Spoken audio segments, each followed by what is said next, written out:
Welcome. This case reminds us of secrets hidden behind closed doors. Imagine a man who built two lives, two families, hundreds of miles apart, perfectly balanced. When those two worlds collided, the result was the horrifying death of three people. The killer was Gerald Michael Bullinger, an experienced pilot and survivalist. He became a suspect in 2017 before vanishing into the wilderness. Our story begins on the 12th of July 2017 at a campground in Wyoming.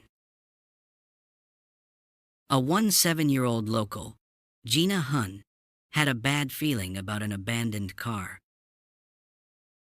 It was a white Ford Focus covered in dust, abandoned in Section 4. Gina worried the owner, in this bare territory, might have been attacked while hiking. She took a photo of the license plate, Utah 129 UMP. That evening, Gina went online, searching the plate and missing hiker lists. Her screen exploded with headlines, "Wanted for triple homicide in Idaho."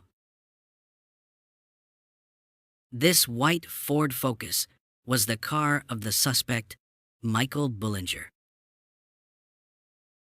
Gina's call finally connected the dots for investigators across 2 states. The suspect had driven 7 hours from the crime scene into Wyoming.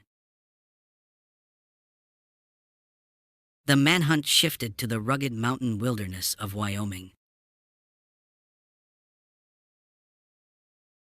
The suspect was no longer a phantom.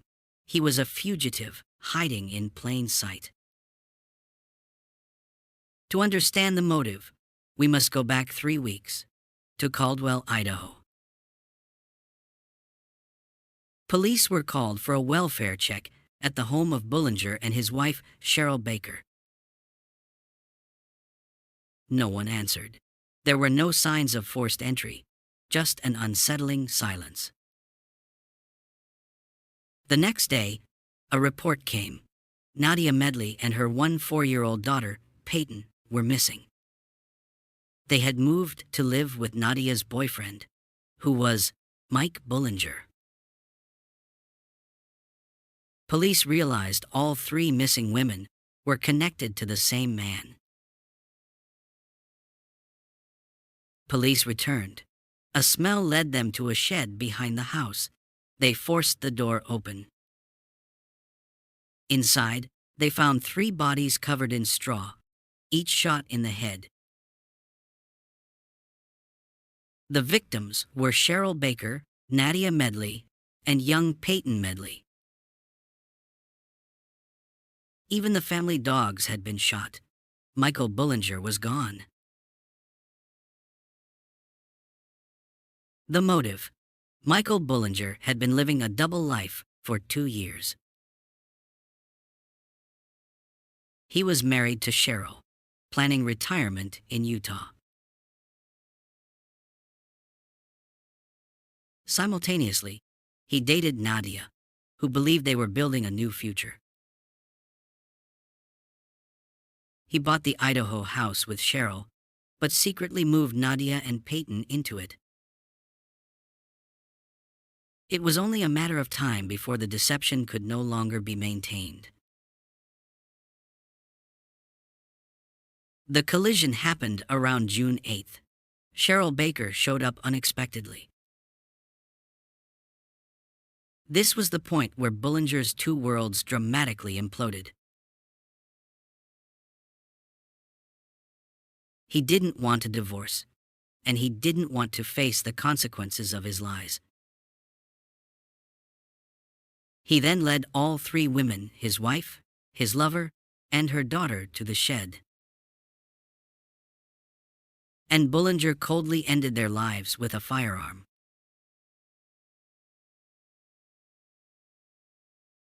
It's heartbreaking that an innocent 4-year-old girl had to die for an adult's secret. After the murders, Bullinger calmly ate breakfast at the griddle. He drove to Utah, swapped vehicles, and initiated his escape plan. He sent a fake text from Cheryl's phone. "Take care of my dogs. I don't know if I'm coming back." This text was an attempt to establish an alibi and mislead friends. He then drove to Wyoming, abandoned the Ford Focus, and vanished. The contents of the trunk revealed a calculated and cold-blooded escape plan. In his backpack, police found almost $3,600 in cash and his ID papers. Leaving his identification confirms he wanted to completely abandon his old identity. He also left behind the cell phones of all 3 victims and his own phone. Every piece of digital evidence that could track him had been meticulously severed. The trunk was packed with professional survival gear, a tent, sleeping bag, and medical kit. He was fully prepared for a long-term, self-sufficient life on the run.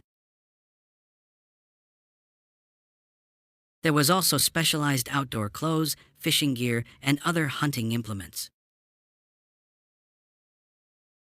The most chilling detail: they found an empty leather holster for a .357 handgun. This confirmed he took a second firearm, a large sidearm, into the wilderness. He wasn't just fleeing, he was prepared to survive or fight in the mountains. Investigators realized this fugitive was an extremely competent and dangerous individual. Bullinger was an accomplished pilot and an expert survivalist. He knew this terrain well. He had chosen one of the most inaccessible places on Earth. His favorite spot was the thoroughfare, the most remote area in the contiguous United States. This area is only accessible by foot or horseback. The search operation faced major obstacles. The FBI, U.S. Marshals, and local police launched a massive manhunt.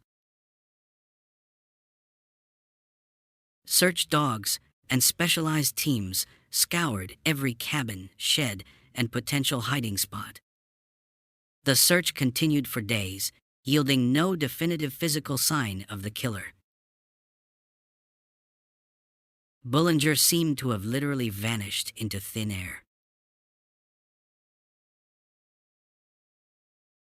The only credible lead was a sighting by a family who were hiking on July 1st. They saw a gray-haired, filthy man, carrying no pack or water supply. The man immediately turned his face away when they greeted him. When shown his photo, the female hiker was 70 to 80% sure it was Bullinger. This suggested he was alive, but in dire straits and likely out of supplies. The manhunt continued, but hope of finding Bullinger alive dwindled quickly. Had nature delivered the final judgment, or was he truly one step ahead? 1 year later, a hiker discovered a fully loaded revolver under a log near a stream. The loaded .357 revolver was found in the area where the suspect was spotted. Could this be the bear gun Bullinger took for self-defense?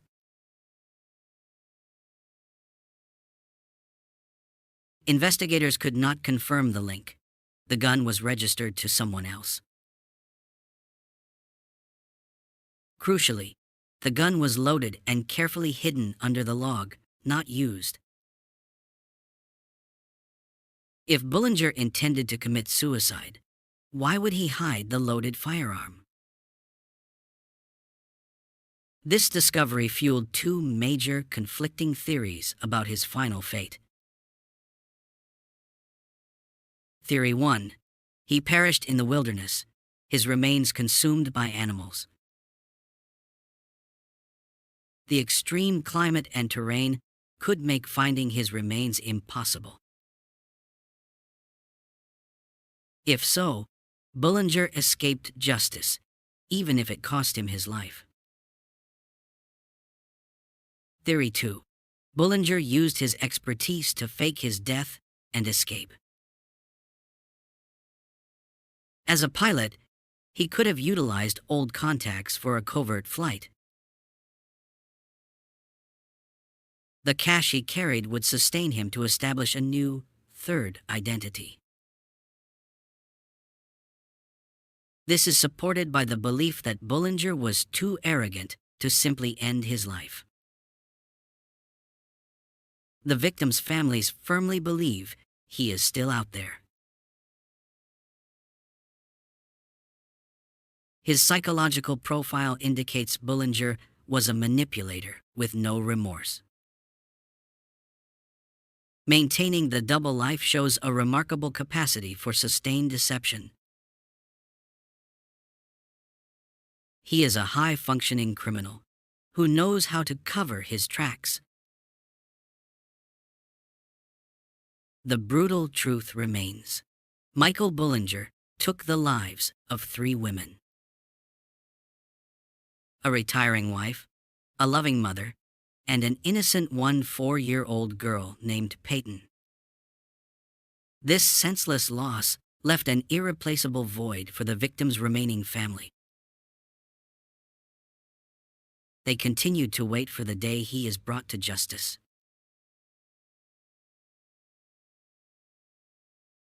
The Michael Bullinger case remains one of the most frustrating cold divided by active cases. The FBI still receives calls annually about men resembling Bullinger. But no leads have been solid enough to confirm his current location or identity. Michael Bullinger is now 68 years old. He remains an active fugitive. Justice is owed to the women whose lives were stolen. We must ensure their names are not forgotten while he remains free. Police analyzed the detailed survival gear he took. He took no ready-made food, suggesting he planned to hunt and fish. This planning suggests a cold detachment from human life. The deliberate murder points to a long-held capacity for violence. Bullinger had an obsessive need for control, which was his undoing.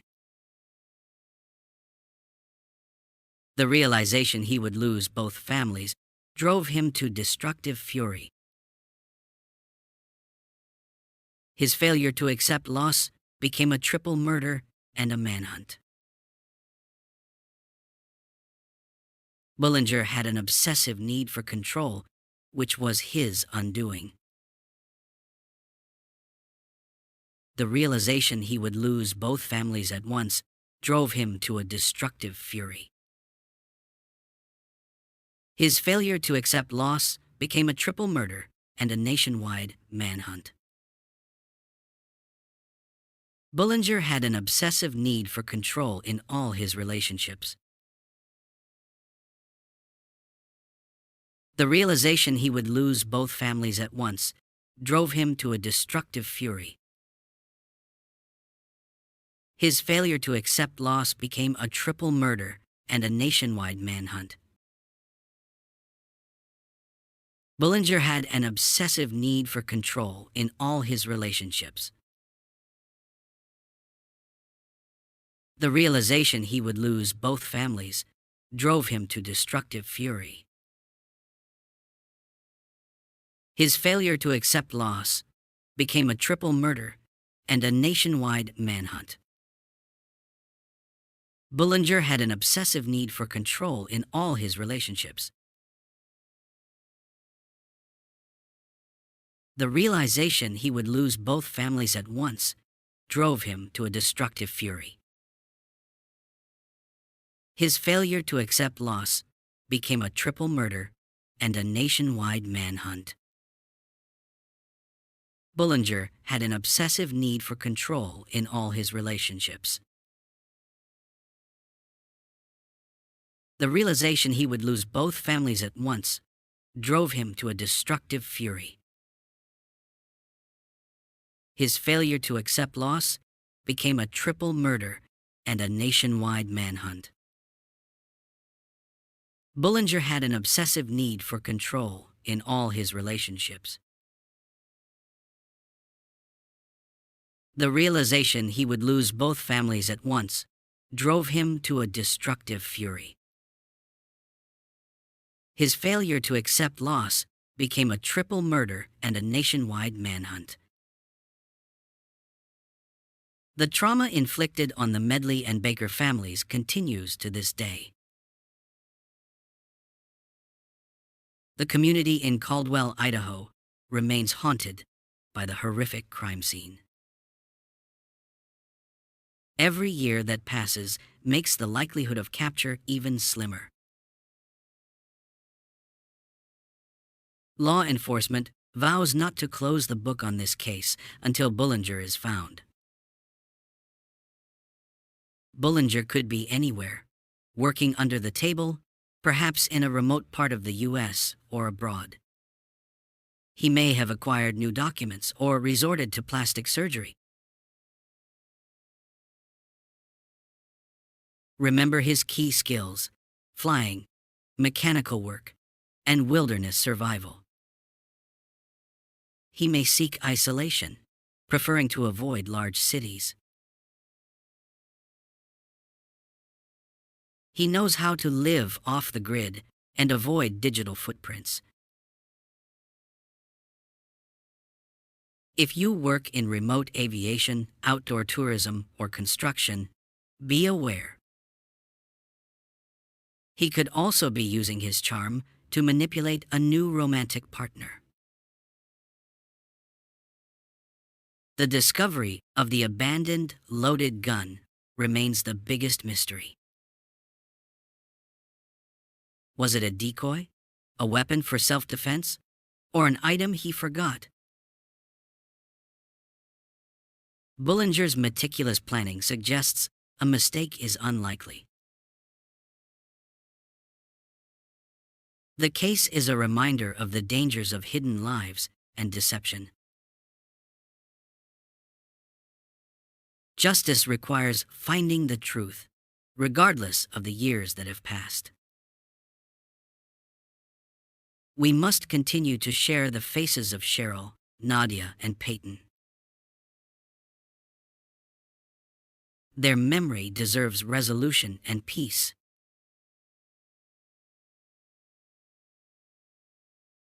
If you know something, even a small detail, please call. Your anonymous tip could be the key to unlocking this long-standing mystery. Gerald Michael Bullinger is still a free man. We can change that. Thank you for listening.